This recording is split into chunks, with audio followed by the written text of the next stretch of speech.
Olá, professores, professores coordenadores, equipe gestora das escolas de Piracicaba e das escolas que a Diretoria de Ensino Região de Piracicaba contemplam.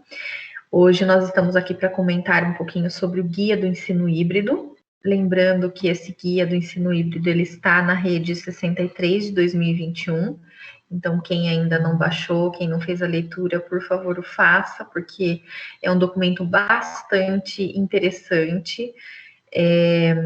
Esse guia foi um material produzido pela Secretaria e ele traz um pouquinho dos conceitos de ensino híbrido.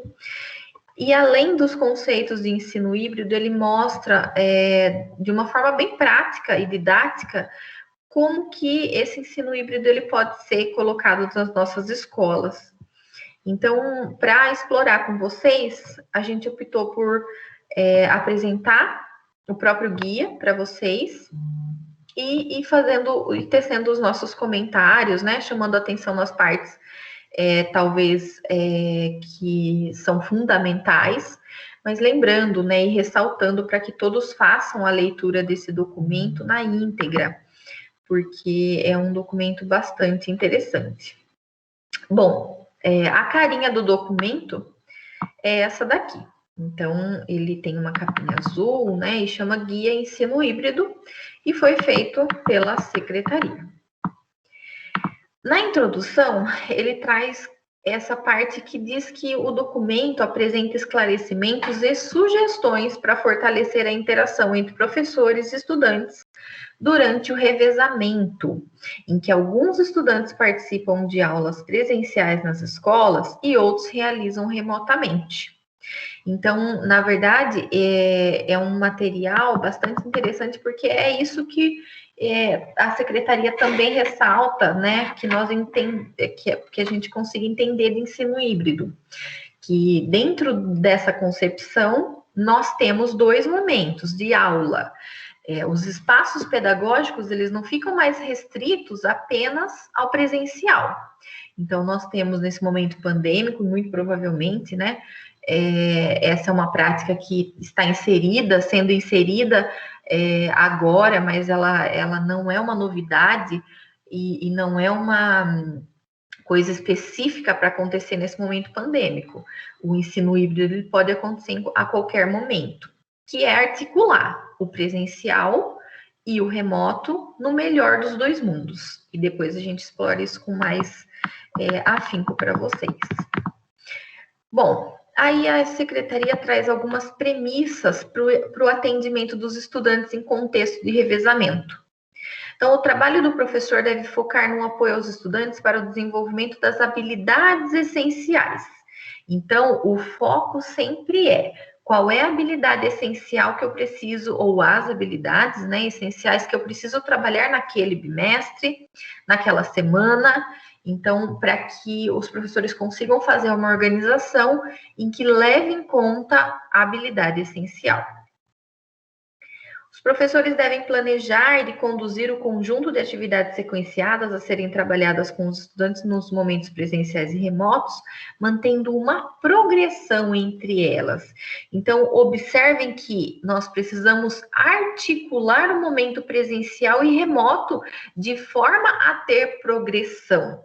Então, não como algumas vezes foi falado, né, que teríamos que repetir 3 vezes a aula presencial, atrapalhando assim, né, o andamento, atrasando assim o andamento.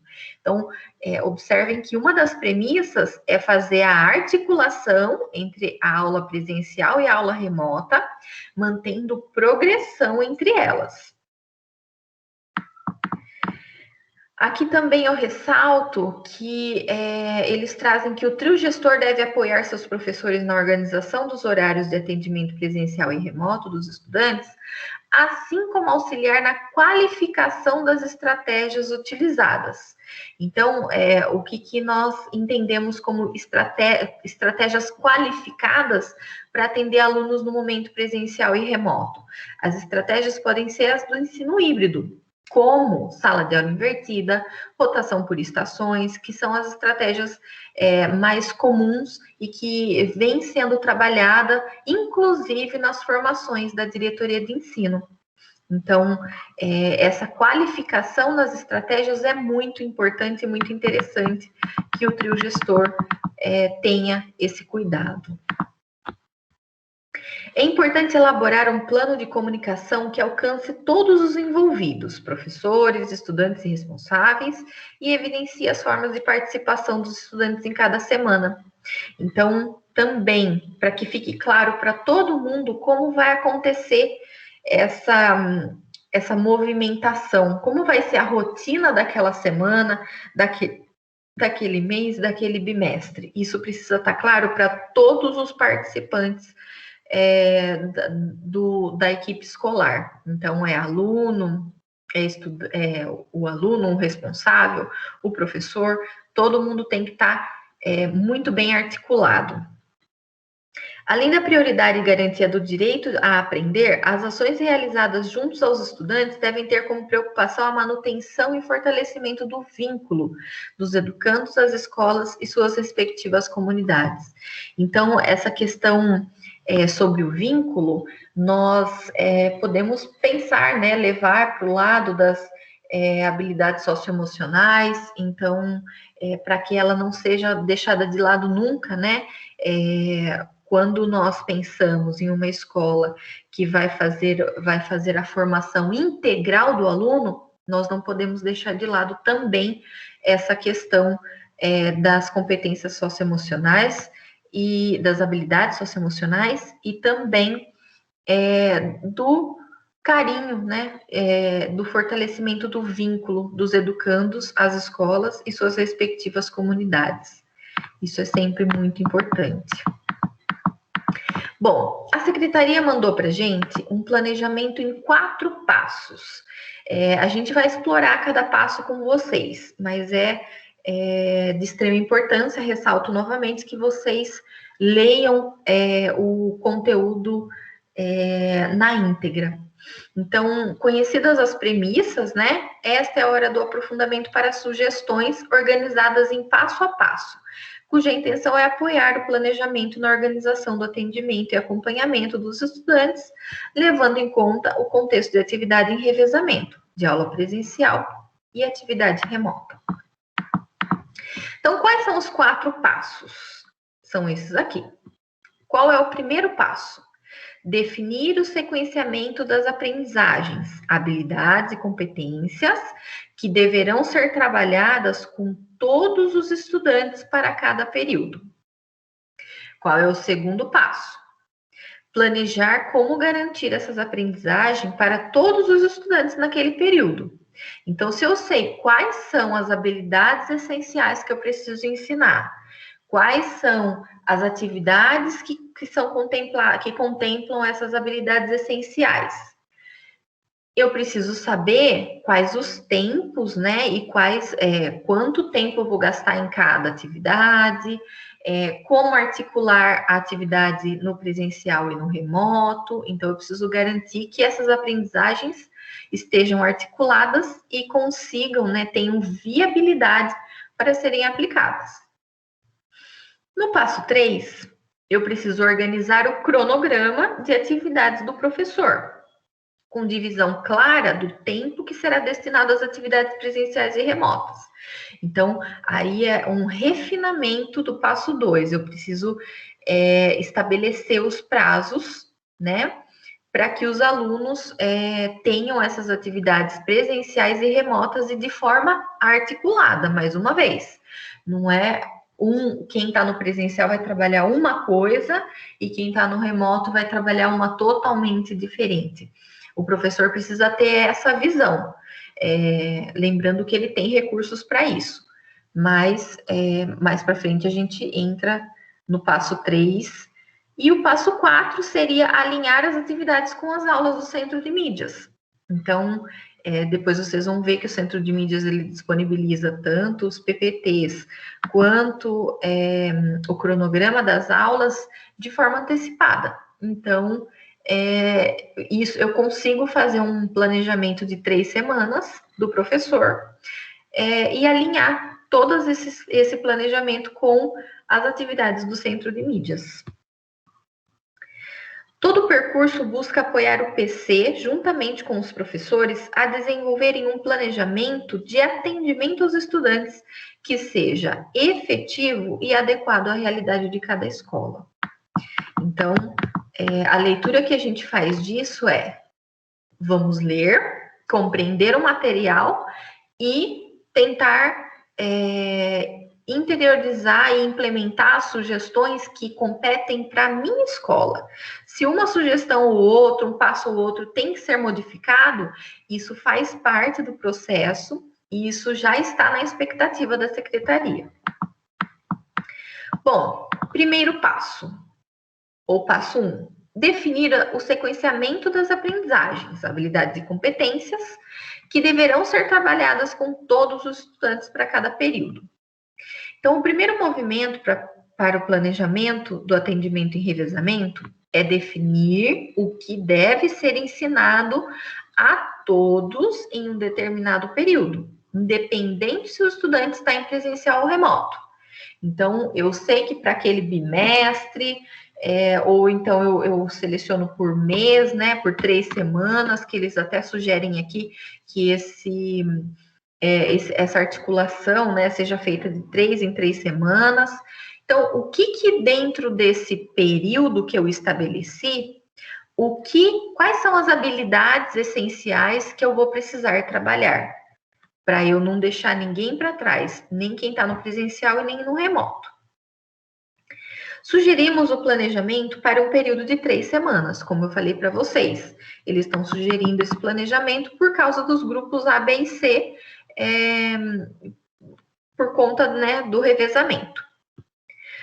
No momento em que estiverem definindo o sequenciamento das atividades, o professor e o PC poderão verificar as aprendizagens que se interrelacionam ou até mesmo indicar para que diferentes professores e diferentes componentes passam a desenvolvê-lo de forma conjunta.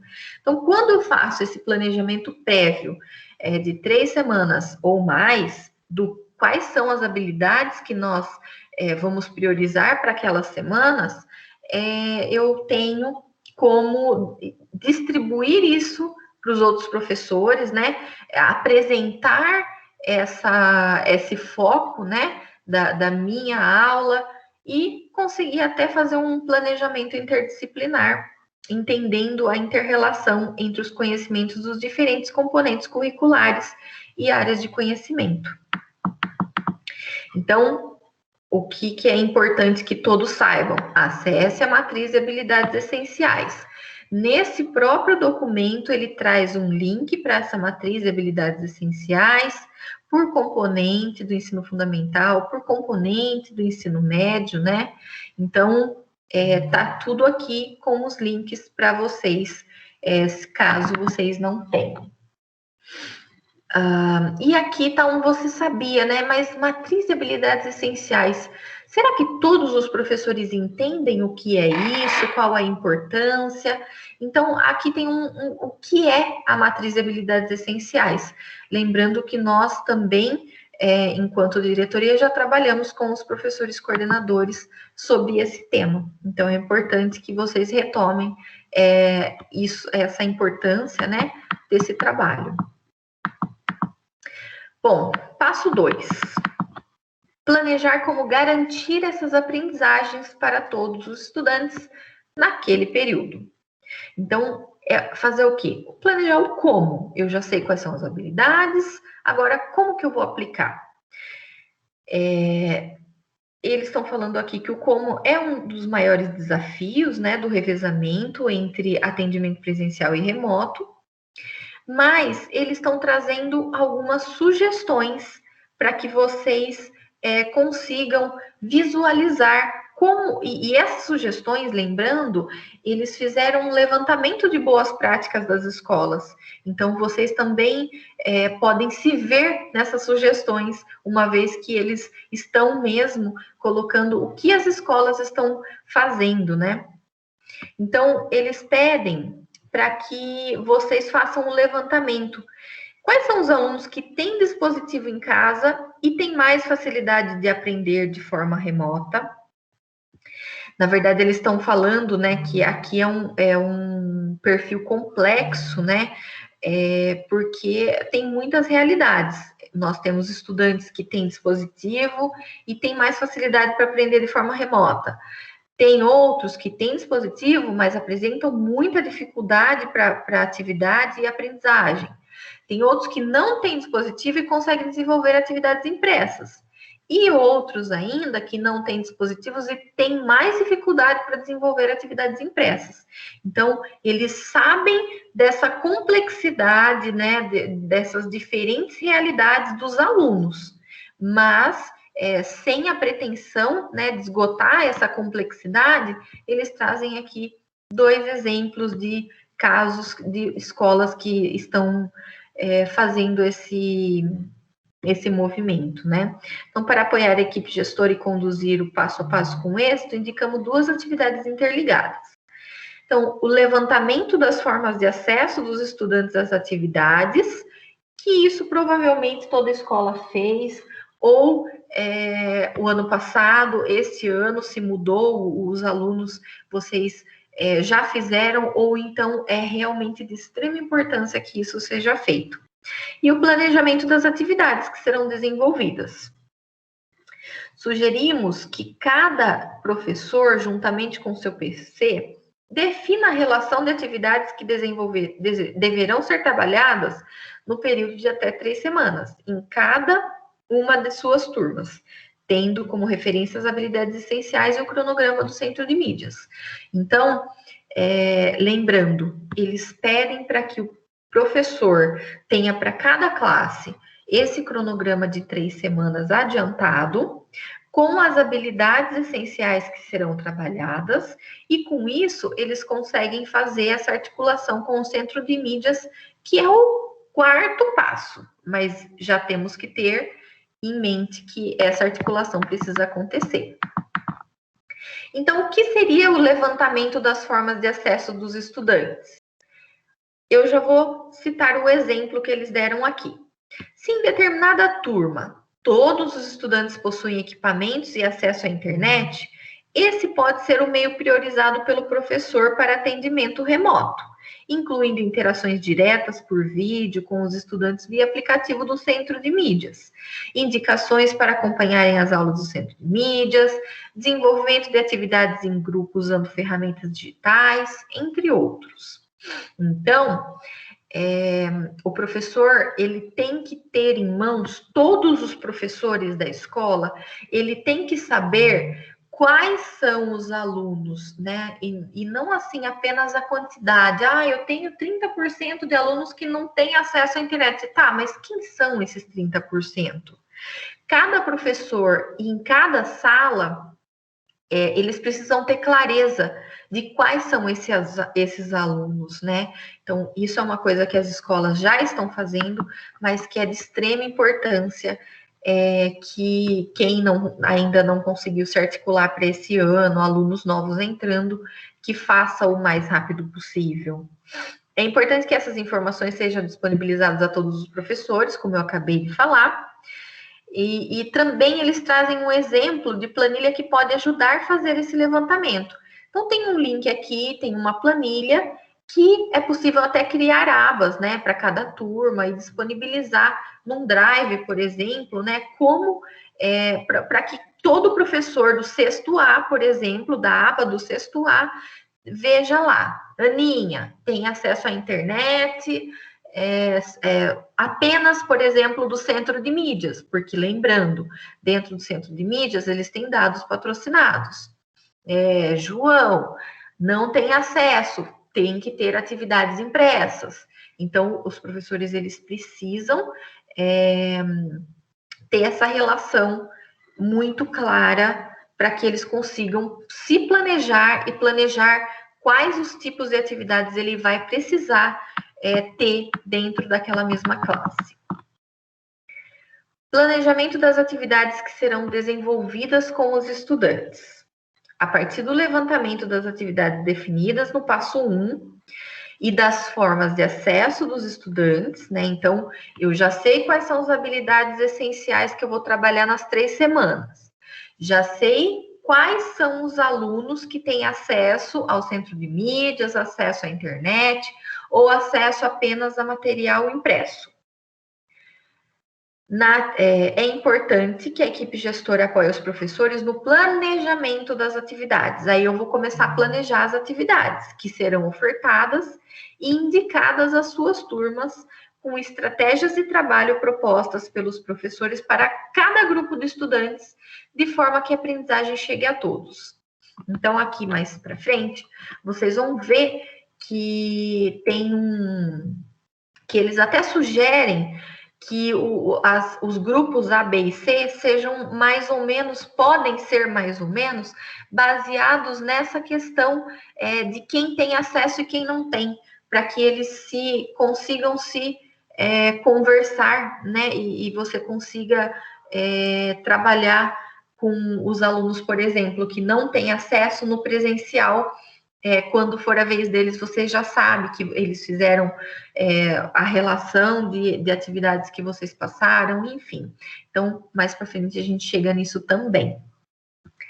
Elaborar o planejamento previamente à aula sempre foi um elemento importante para a qualidade do ensino. Então, isso não é novidade, o professor sabe que ele tem que se planejar e sabe que isso é um quesito da qualidade, isso é importante para que a aula realmente aconteça e para que a aprendizagem realmente aconteça. No contexto em que vivemos, em que temos em uma mesma turma diversas formas de acesso dos estudantes a uma acentuada diversidade nos níveis de aprendizagens, o planejamento é ainda mais primordial. Então, realmente, não dá para dizer que o planejamento ele pode ser deixado de lado.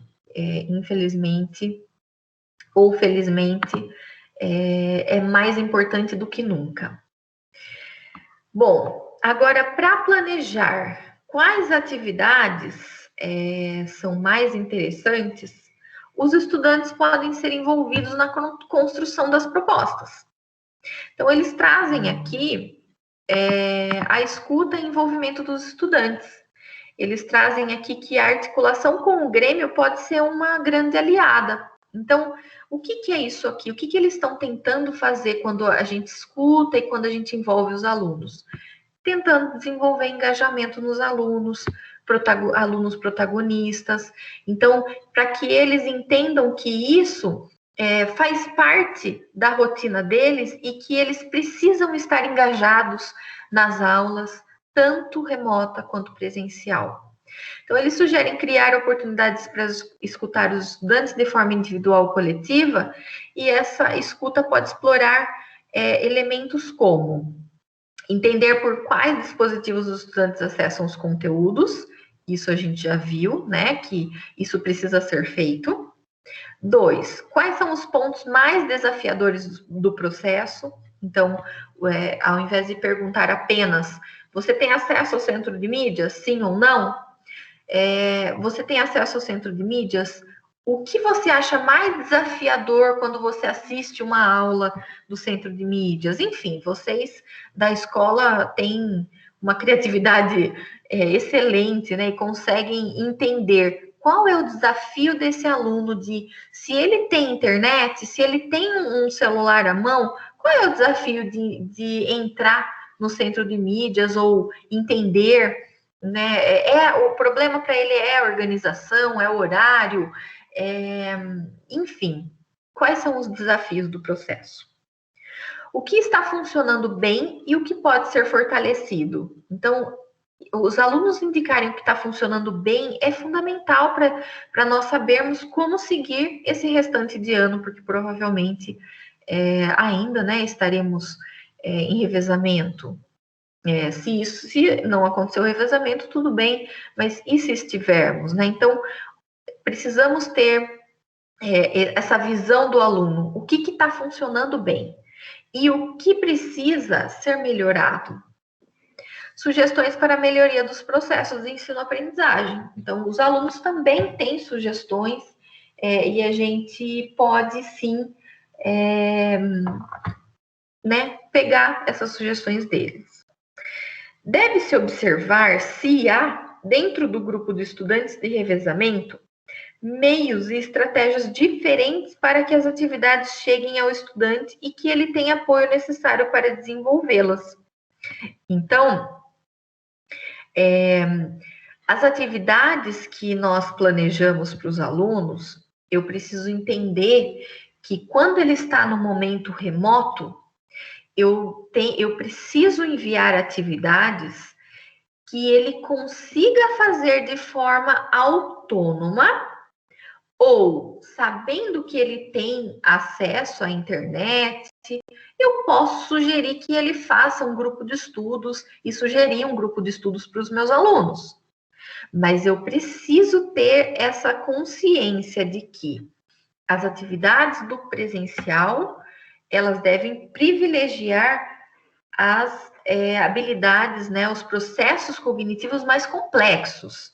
Então, eu posso fazer análises, criações, tudo no presencial.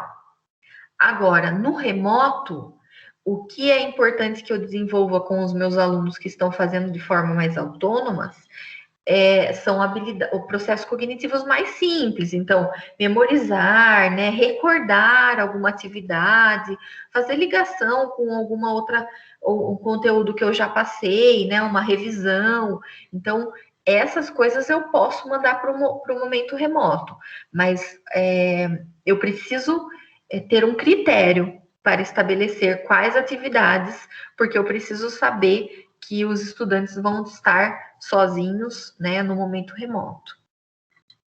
Vale destacar que esse elemento deve ser combinado aos protocolos sanitários. Então, eles estão falando aqui da organização dos grupos de revezamento presencial e remoto. Então, como a gente falou, essa organização, ela precisa ser intencional. Qual a intenção? A intencionalidade, a escola que vai definir, mas ela precisa ser intencional, de forma a facilitar o trabalho pedagógico e a interação do professor com os estudantes, potencializando também as suas aprendizagens. Então, lembrando, os grupos, tem que seguir os protocolos sanitários, de forma que cada grupo seja fixo e interaja sempre com os mesmos colegas. Então, isso precisa ser levado em conta também, lembrando que nós estamos no momento pandêmico. Bom, essa ilustração mostra bem a complexidade de se fazer esse trabalho. Nós sabemos, sim, que é muito complexo, a secretaria está, sim, colocando, essa complexidade, evidenciando essa complexidade, mas é importante que esse planejamento aconteça, principalmente por conta dessa complexidade, dessas variações dos alunos, Então, eu tenho diferentes perfis, eu tenho alunos que têm acesso, que não têm acesso, enfim. Então, eu vou ler aqui para vocês o exemplo para ilustrar. Se o professor, em um determinado período, planejou ensinar aos estudantes de uma turma os processos de separação de misturas, ele precisa definir as estratégias que serão utilizadas. Dessa forma, todos os estudantes poderão se apropriar das habilidades relacionadas a essa questão, independentemente do atendimento ser feito de modo presencial ou remoto. Então, lembram aquilo que eu citei no começo? Não é repetir 3 vezes a mesma aula presencial. Então, se naquela semana, se determinado período, na verdade, então, 3 semanas, se naquele período o professor precisa trabalhar, exemplo que eles trouxeram, separação de mistura, na semana A, na B e na C, eu vou trabalhar com os alunos do presencial. Mas eu não posso esquecer os alunos do remoto que também precisam entrar nesse tema, que também precisam, quando eles vierem, eu estar apresentando para os meus alunos e dando continuidade, articulado também ao presencial, ao remoto, ao centro de mídias. Então, também é importante que o professor considere a relação progressiva entre o que é desenvolvido de forma presencial e remota, para que haja um sequenciamento lógico, permitindo o desenvolvimento das habilidades essenciais. Então, o que eu estou desenvolvendo no presencial, eu preciso dar andamento no remoto. Não é uma coisa, não é um processo estanque. Considerando o princípio de que todos os estudantes têm direito à aprendizagem, nenhum deles pode ser deixado para trás. Assim, é importante que o professor, em seu planejamento, defina as estratégias que serão conduzidas junto aos estudantes, a cada um dos estudantes, de forma que todos tenham acesso às oportunidades de aprendizagem. Então, é aquilo lá. Se o aluno tem acesso à internet, tudo bem, eu posso planejar atividades que peçam essas pesquisas ou peçam para que vejam um vídeo e fazer uma sugestão de um vídeo. Mas se o aluno não tem acesso à internet, eu não posso esquecer dele. Eu preciso fazer atividades, né? Ou do caderno do aluno, ou um roteiro de atividade, alguma coisa que ele possa fazer sem que ele precise desse acesso digital. É claro, os alunos também podem usar a escola para ter esse acesso. Então, isso tem também que ser levado em conta. Esse aluno ele também pode ir para a escola fazer essas atividades. Uma possibilidade de organização e agrupamento para desenvolvimento das atividades. Trabalho em pequenos grupos. Nessa organização, atividades são desenvolvidas e entregues ao professor pelo trio. Então, eles estão pensando em fazer uma sugestão que é organizar os estudantes em trios, de modo que cada um dos membros pertença a grupos diferentes de revezamento de participação das atividades presenciais. Esse trio não se encontrará presencialmente, mas poderá usar a ferramenta do Centro de Mídias para se comunicar. Então, lembra que a gente falou do grupinho de estudos? Eles estão pensando também nisso, que esse trio, ele pode se apoiar. Então, tem um aluno da semana A, um da semana B e um da semana C. Todos eles vão assistir uma aula presencial e vão dar continuidade no momento remoto. Então, essa articulação entre o presencial e o remoto. Os alunos em si não vão se encontrar no presencial, mas eles podem usar o centro de mídias, por exemplo, para fazer esse encontro e fazer com que as atividades envolvidas entregues ao professor, cada um em uma semana consiga entregar para os seus colegas.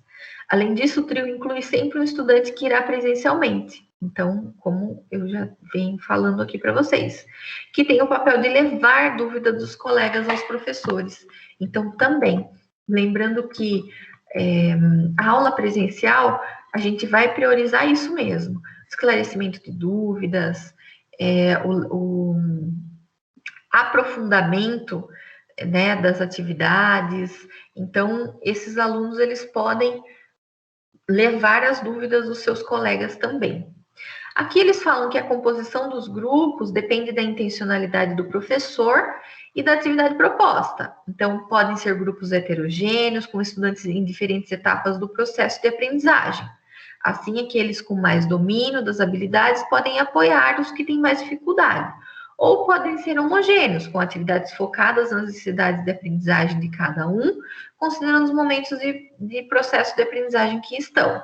Então, isso depende de cada professor e da sua intencionalidade. Então, como é que é essa organização dos trios de estudantes, em resumo? A quantidade de estudantes no grupo, que é o trio, é sugerida considerando o revezamento, né, dos 35% por causa do momento pandêmico. É importante que a escola, caso utilize essa estratégia de organização dos estudantes para o desenvolvimento das atividades, promova as adaptações conforme o seu contexto. Lembra que eu falei que a secretaria ela deixa em aberto, então eu vou entender esse material e eu vou aplicar conforme a minha realidade, né? A realidade da sua escola, as suas formas de atendimento e a sua organização de revezamento. É importante estabelecer combinados com os estudantes e deixar claro que nas atividades em grupo, todos os membros são responsáveis pelos demais, ainda que existam questões individuais a serem atendidas. Então, os combinados também são muito importantes que aconteçam. Recomenda-se ainda evidenciar as razões que embasam a decisão do professor em propor atividades em grupos, assim como os possíveis ganhos do trabalho conjunto, tanto em termos de aprendizagem cognitivo, quanto, lembrando lá, do socioemocional.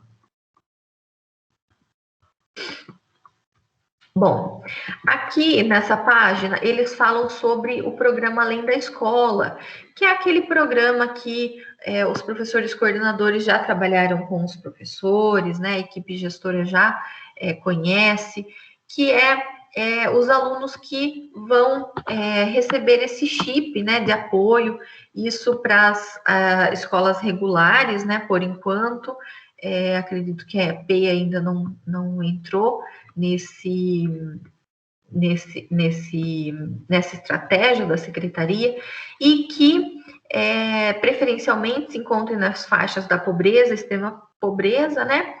Que eles ganhem esse chip para ter acesso a até mais atividades, um tutor. Então tem todo um trabalho, um projeto bem bacana em cima disso. Bom, agora eu vou passar para a Rosane, ela vai comentar com vocês sobre o passo 3 e 4. Qualquer coisa, a gente se encontra no momento de interação para nós conseguirmos aí esclarecer as possíveis dúvidas, né? Então, é importante que vocês tragam as dúvidas que vocês ficaram, né, do passo 1 e 2. Até mais.